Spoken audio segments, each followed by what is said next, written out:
Voici un récapitulatif de ce qui s'est passé sur l'île. Un matin, des gens en uniforme sont arrivés à l'aérodrome et ils ont commencé à sortir des caisses d'un camion. Dans les caisses se trouvaient des centaines de souris mortes. Tout a été chargé dans un hélicoptère qui a décollé en direction de la forêt. Ce qui s'est passé ensuite était digne d'un film de guerre. Volant bas, effleurant presque la cime des arbres, l'hélicoptère a fait un cercle, puis un autre, et les gens en uniforme ont jeté une carcasse après l'autre. Chaque souris était équipée d'un minuscule parachute. Ils se sont ouverts en vol pour ralentir la descente. Les souris ont ainsi dérivé lentement vers les branches. 2000 souris, 2000 petites boules de poils imprégnées de produits toxiques. Ce largage de souris mortes évoquait une expérience scientifique et une opération militaire démente à la fois. Tout ça a eu lieu sur Guam, une petite île de l'océan Pacifique. En 2013, des chercheurs y ont largué 2000 souris mortes depuis les airs. C'était une expérience unique en son genre, et si la même chose a lieu en Floride, alors, deux choses peuvent se produire, soit ça résoudra un des plus gros problèmes de l'État, soit ça causera un désastre environnemental. Souris parachutiste, mission Floride.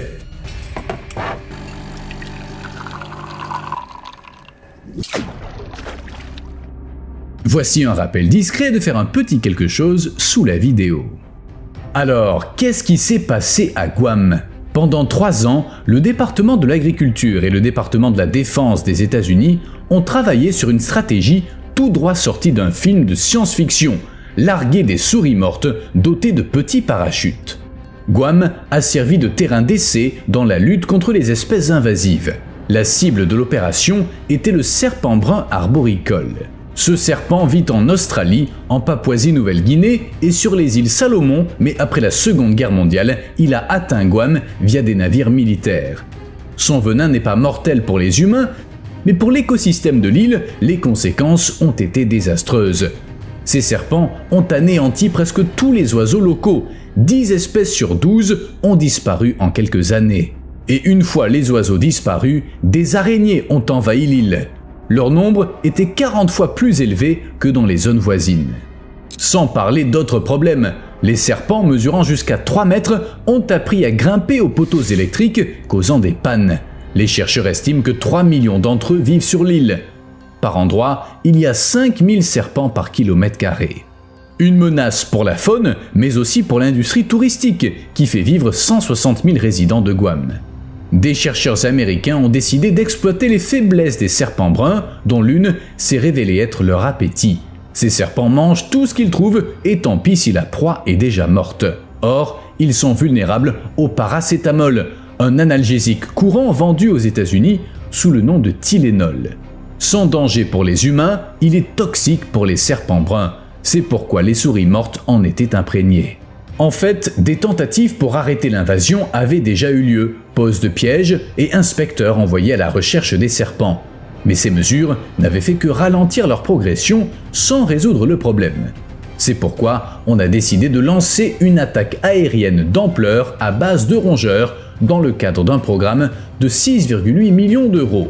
Ce qui est intéressant, c'est qu'en 2013, un expert avait dit « Il n'y a aucun autre endroit au monde qui a un tel problème de serpents ». Mais qu'en est-il de la Floride? On a déjà parlé des espèces invasives plusieurs fois, mais je vais résumer à nouveau. Plus de 500 espèces non indigènes ont été introduites en Floride, elles se sont répandues sur près de 700 000 hectares et elles coûtent aux résidents un demi-milliard d'euros par an. Les reptiles sont un cas particulier. On trouve plus de 20 espèces en Floride, dont 6 espèces de serpents.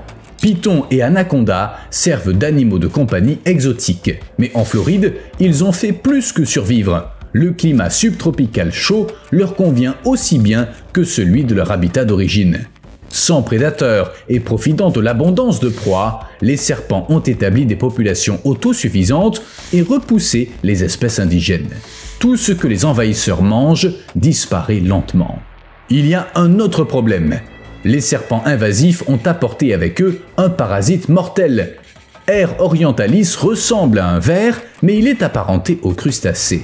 Il attaque le système respiratoire, causant pneumonie et difficultés respiratoires. Les serpents invasifs le remarquent à peine, mais quand le parasite infecte un animal qui n'a pas évolué à ses côtés, l'issue peut être fatale. Dans un python de 4 mètres, R. orientalis se loge dans la trachée sans affecter la vie de l'animal. Mais pour des espèces comme le crotal pygmée, qui ne mesure que 30 à 60 cm de long, il peut être mortel. Et la résilience de toute la faune locale en est affectée. Selon les estimations, il y aurait entre 100 et 300 000 serpents invasifs d'une même espèce dans les Everglades. Si on compte les 6, le nombre total est bien plus élevé. Bref, la Floride a un problème, des serpents qui anéantissent tout. Mais on vient de parler de Guam, où on a largué des souris mortes avec des parachutes. Ça semble un bon plan, non? Avant tout, il faut se pencher sur les détails.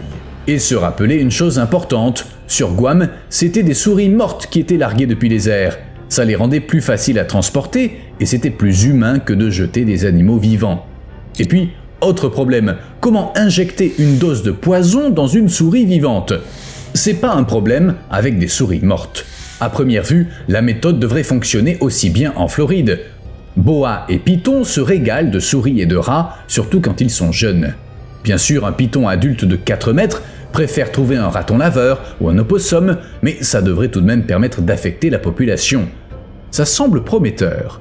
Mais un détail cloche, les proies mortes ne plaisent pas à tous les serpents.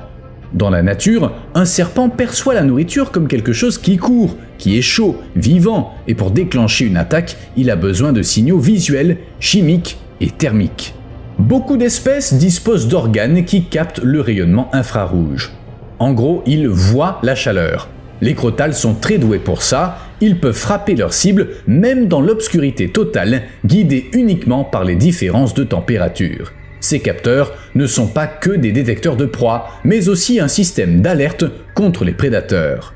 C'est là le problème. Même si on colle une souris morte sous le nez d'un serpent, il risque de passer à côté. En captivité, les gardiens apprennent aux serpents à manger des proies mortes, mais dans la nature, il n'y a personne pour le faire. C'est pourquoi sur Guam, des spécialistes ont passé 3 ans à étudier les habitudes des serpents avant de procéder à l'expérience. Ils ont ainsi confirmé que les serpents bruns acceptaient les souris mortes.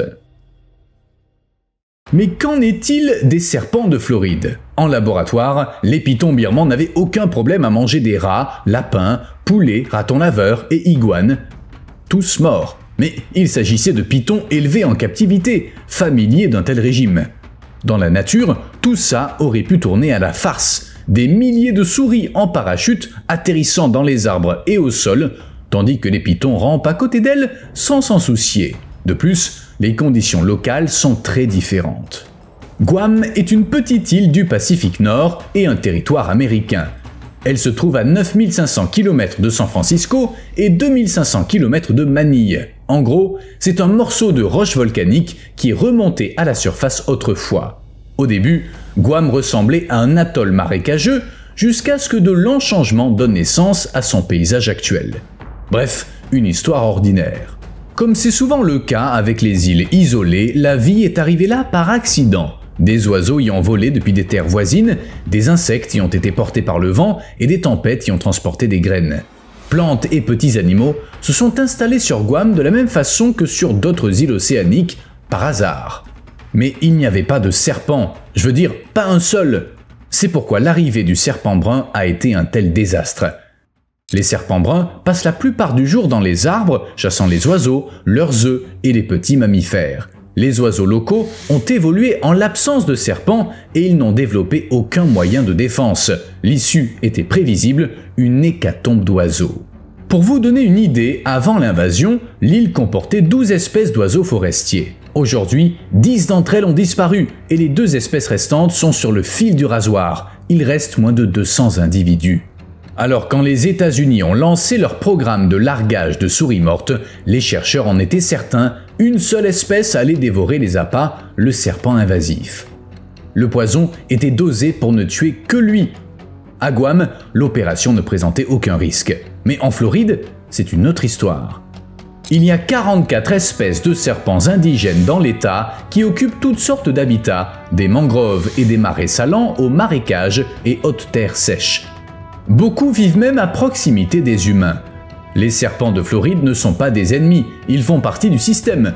Ils limitent le nombre de rongeurs, lesquels détruisent les récoltes et répandent des maladies dangereuses. Les serpents non venimeux mangent leurs congénères venimeux et aident à maintenir l'équilibre, mais les serpents venimeux existent eux aussi pour une bonne raison. Les chercheurs ont notamment remarqué que certains crotales se nourrissent de tiques. Si on largue des souris empoisonnées sur la Floride, ces espèces seront en danger. Impossible de concevoir un appât que seuls les serpents invasifs mangeront. Les espèces locales y goûteront aussi. Or, souvenez-vous, elles jouent un rôle crucial dans l'écosystème. Elles servent de proie aux oiseaux et elles limitent les populations d'amphibiens et de rongeurs. De plus, leur situation est déjà difficile. Beaucoup d'espèces souffrent de la perte de leur habitat et des milliers meurent chaque année sous les roues des voitures ou aux mains de gens effrayés. Sans compter l'effet des pitons invasifs. Alors si on largue des souris empoisonnées, les populations locales risquent de ne pas s'en remettre. Une chose à savoir à propos de Guam, c'est qu'on y trouve peu de gros animaux. Il y a surtout des oiseaux, des chauves-souris, des crabes et des varans, ainsi que des cerfs et des cochons qui ont été introduits. Quand on y a largué des souris, on savait qu'aucun gros animal ne chercherait à les grignoter. En Floride, c'est autre chose. On y trouve une faune très variée. Des récifs coralliens des Keys aux marécages de cyprès du corridor de Floride, plus de 700 espèces d'animaux terrestres, 200 espèces de poissons d'eau douce, 1000 espèces d'animaux marins et des milliers d'espèces d'insectes et autres invertébrés y vivent. La Floride est parmi les 5 États abritant le plus d'espèces endémiques.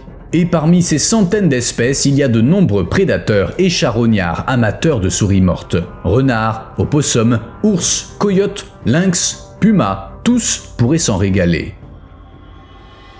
Pour être honnête, les chercheurs avaient pensé à ça quand ils ont préparé l'opération de Guam.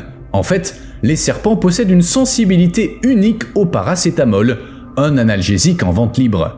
80 mg, un sixième de cachet, suffisent à tuer un serpent brun. Pour un chien ou un cochon, la dose létale correspondrait à 500 souris. En avaler une ne les tuerait pas. Mais le risque demeure. Si un petit animal mangeait une, voire plusieurs carcasses empoisonnées, les conséquences seraient imprévisibles. Et vu le nombre de prédateurs en Floride, certains appâts finiraient à coup sûr là où ils n'étaient pas censés se trouver. Quand on a largué des souris sur Guam, on savait que la plupart finiraient dans l'estomac des serpents. En Floride, en revanche, la compétition pour les proies est bien plus féroce. Et puis, l'échelle n'est pas la même. Sur Guam, on a largué 2000 souris et dépensé 6,8 millions d'euros. Combien faudrait-il en larguer en Floride? 2 fois plus? 3 fois? 10 fois? C'est impossible à estimer, mais dans tous les cas, le coût serait très élevé. Et c'est pas tout. Selon l'association PETA, ces souris empoisonnées peuvent causer une insuffisance rénale et hépatique. Pour les reptiles, la mort peut prendre plusieurs jours, voire plusieurs semaines, ce qui est tout sauf rapide et évidemment pas indolore. Des experts l'avaient déjà signalé avant l'opération de Guam, la méthode n'est pas ciblée du tout et elle est dangereuse non seulement pour les serpents, mais aussi pour les autres prédateurs et charognards, ainsi que pour les oiseaux. Bref, larguer des souris empoisonnées en Floride ne donnerait pas les résultats attendus. Même sur Guam, où le programme a été un succès, il n'a pas permis d'éliminer tous les serpents. Dès le début, le gouvernement américain a dit que l'objectif était de garder la population sous contrôle, pas de la réduire à néant. Il s'agissait pourtant d'une petite île où ne se trouvait qu'une seule espèce invasive. Dans le nord et le sud de Guam, il y a des milliers d'hectares de forêts impossibles d'accès et combattre les serpents là-bas était vain. C'est pourquoi l'opération Souris Morte s'inscrivait dans une stratégie de long terme. En 2020, de nombreuses années après les premiers largages, le département de l'Intérieur américain a alloué 2,9 millions d'euros supplémentaires au programme. En fait, personne n'espérait sérieusement éliminer les serpents. L'objectif était de les empêcher de prendre le contrôle de l'île et de s'assurer que les oiseaux puissent survivre. En Floride, les chances de succès seraient encore plus faibles. D'abord, on ne parle pas que d'une espèce, mais de plusieurs. Ensuite, il y a de nombreux animaux indigènes, ce qui rend le programme moins efficace et bien plus risqué. La situation est claire, bien qu'assez triste. Risque élevé, nombreuses complications, coûts énormes et absence de bénéfices et de résultats. Guam et la Floride sont deux endroits très différents. Ce qui a fonctionné sur une île isolée ne serait pas forcément transposable dans une autre région bien plus complexe et pleine de vie. Ça ne veut pas dire que les chercheurs ont renoncé. Au contraire, c'est ainsi que naissent de nouvelles idées conçues spécialement pour les Everglades. Prenons par exemple les lapins des marais duveteux. N'importe quel python birman les avalerait avec plaisir et serait bien déçu car ces lapins sont des robots. Ils ont été conçus pour attirer les serpents géants hors de leur cachette. C'est une des idées les plus récentes des services de gestion de l'eau de Floride du Sud. Si ça marche, ces lapins robots pourraient aider à réduire le nombre de pythons qui, insatiables, anéantissent les espèces locales. Attraper un python n'est pas si difficile. Le problème, c'est qu'il faut d'abord le trouver. Dans la nature, ces serpents se camouflent parfaitement et si vous en croisez 100, vous n'en repérez peut-être qu'un ou deux. Les chercheurs en ont conclu la chose suivante: s'ils peuvent concevoir des appâts efficaces, ils auront une chance de renverser la situation. Des outils innovants comme ces lapins robotiques pourraient changer l'équilibre des forces dans les Everglades. Cet été, 120 lapins mécaniques ont été relâchés. Avant ça, on avait essayé d'utiliser de vrais animaux, mais ça s'est révélé trop cher et trop compliqué. Les robots sont plus faciles à gérer. En gros, c'est de simples jouets, mais améliorés pour dégager de la chaleur et bouger comme de vrais lapins. Souvenez-vous, les pythons veulent des proies vivantes, et ces lapins ont l'air bien vivants. Ils fonctionnent à l'énergie solaire et peuvent être activés à distance. Les lapins robots sont placés dans de petits enclos filmés par une caméra. Dès qu'une caméra repère un python, un signal est envoyé. Puis quelqu'un se rend sur place et attrape le serpent. Chaque robot coûte 3 400 € et le projet est financé par les services de gestion de l'eau. Il est trop tôt pour dire si ce projet sera un succès, mais les premiers résultats sont prometteurs. Inutile de nourrir les robots, ni de nettoyer leur enclos, ils sont étanches et équipés de caméras et de capteurs de mouvement. Dès qu'un python s'approche, le système envoie un signal aux chercheurs. Bien sûr, reste à voir s'ils peuvent vraiment tromper les serpents. Mais si ces derniers se montrent trop prudents, les chercheurs ont un autre tour dans leur sac, ils peuvent donner aux robots une odeur de lapin. Ainsi, ils seront si convaincants que même les pythons les plus méfiants ne pourront pas y résister. L'essentiel est de s'assurer que ces terminators duveteux ne se fassent pas manger trop tôt. Mais peut-être qu'il y a autre chose qui pourrait aider à combattre cette espèce invasive. Oui, et cette fois, c'est un vrai animal. Comme je l'ai dit, trouver les pythons est difficile. Ces reptiles aquatiques se fondent dans les zones boisées et marécageuses grâce à leur couleur. Ils tentent des embuscades à leur proie, ce qui en fait des maîtres du camouflage et de la discrétion. De plus, les recherches sont compliquées par leur habitat vaste et varié, dont seulement 1% peut être traversé en voiture ou à pied. Les drones avec caméra thermique ne sont pas très utiles. Quand on s'en est servi pour chercher des pythons birmans, les résultats étaient, disons, décevants. Les pythons sont à sang froid, alors les appareils ne les détectent pas. Vous me suivez? Des chiens seraient plus utiles.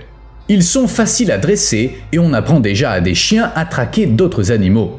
Par exemple, à repérer les excréments de spilogales, de moufettes rayées et d'ours noirs dans le cadre d'un autre projet. Alors, pourquoi pas utiliser des chiens pour trouver les pythons invasifs? En fait, c'était pas si simple. D'abord, il a fallu inspecter la zone pour déterminer quels chiens choisir et comment les dresser au mieux pour cette mission bien particulière. C'est là que les problèmes sont arrivés. On a découvert que le terrain ne convenait pas aux chiens, étant recouvert d'eau. Ils n'auraient pas pu travailler dans les zones marécageuses à cause des alligators, des serpents venimeux et du terrain calcaire corallien déchiqueté. Il a fallu élaborer un plan pour pouvoir utiliser les chiens en toute sécurité et efficacement, en les préparant à supporter la chaleur et l'humidité du sud de la Floride, ainsi que le terrain difficile des Everglades. Mais ça a fini par marcher.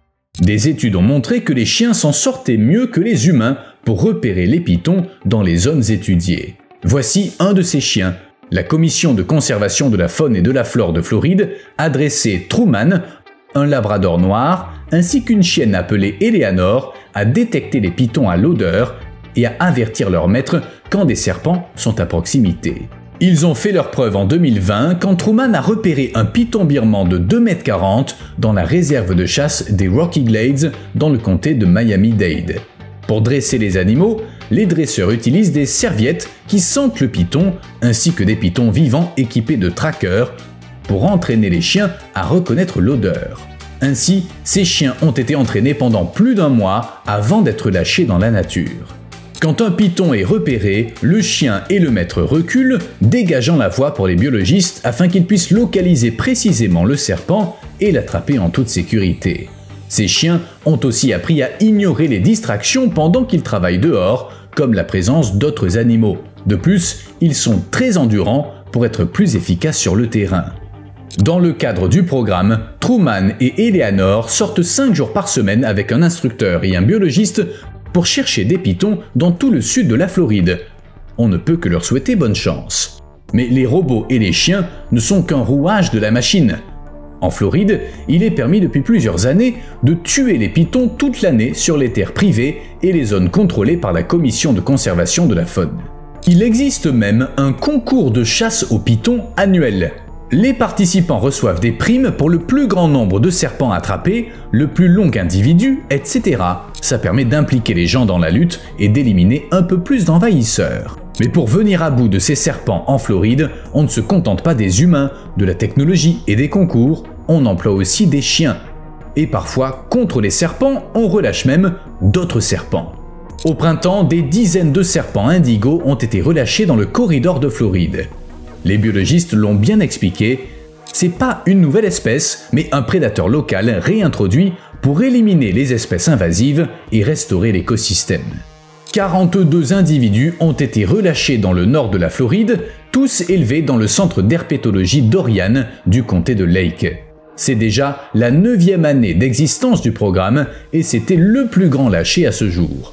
Au fil des ans, plus de 200 serpents ont été réintroduits. Certains d'entre eux ont déjà commencé à se reproduire, mais on ignore combien survivront à long terme et dans combien de temps leur aire de répartition historique aura été restaurée. Reste aussi à savoir si le programme pourrait fonctionner au-delà du nord de la Floride et du sud de l'Alabama. Aux États-Unis, les serpents indigos sont sur la liste des espèces menacées depuis 1978. Leur nombre a chuté après que leurs habitats ont été détruits. Pour sauver l'espèce, des agences étatiques et fédérales travaillent avec des centres de sauvegarde de la faune depuis près de 10 ans. En fait, la Floride a grand besoin de serpents indigos. Ces prédateurs sont grands, non venimeux et omnivores. Ils mangent des oiseaux, des petits mammifères et même d'autres serpents, dont certains venimeux, aidant ainsi à maintenir l'équilibre naturel. Par exemple, dans cette vidéo, filmée par des chercheurs, un serpent indigo tue et mange un python birman nouveau-né. C'est pas une menace pour les pythons adultes car il n'est pas assez gros, mais il peut chasser les jeunes. Et c'est important.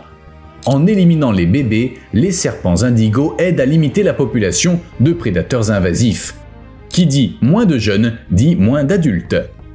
Au fait, les lapins robotiques et les lâchers de serpents indigos s'inscrivent dans une stratégie bien plus vaste. Dans les années à venir, les chercheurs prévoient de combiner différents outils, chiens capables de traquer les pythons à l'odeur et génie génétique pour localiser et réduire leur population. Mais bien sûr, impliquer les habitants restera primordial. La possession responsable d'animaux de compagnie empêchera de futures invasions. En somme, ces méthodes, robots, chiens, lâchers de serpents, montrent que les chercheurs essaient toutes sortes d'approches. Mais il faut comprendre une chose, l'idée de larguer quelque chose depuis les airs n'est pas folle. Au contraire, en Floride, de telles opérations font depuis longtemps partie de la vie quotidienne. En 1997, plus de 130 000 doses de vaccin oral contre la rage ont été répandues dans le comté de Pinellas de janvier à avril à l'aide d'hélicoptères et de voitures. En moyenne, ça représentait 185 appâts par kilomètre carré. Pour étudier les résultats, les biologistes ont examiné les dents et les os de ratons laveurs, opossums, chats sauvages et renards capturés cette même année.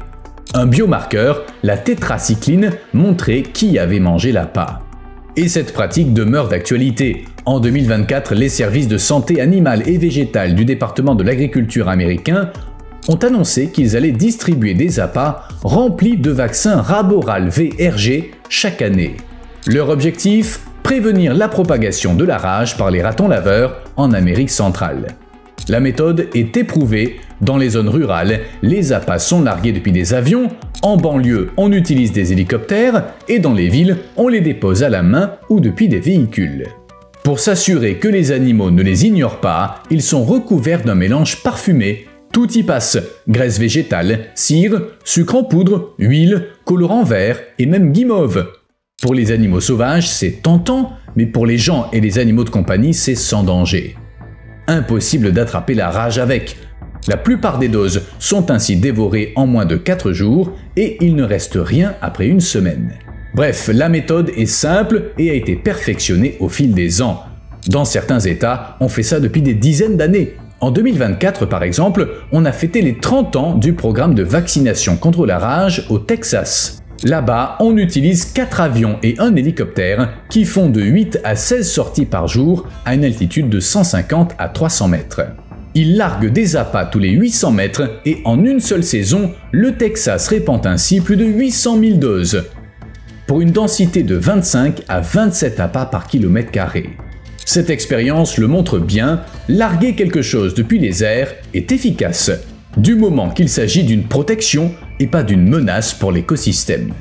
Vous me devez un like. À plus.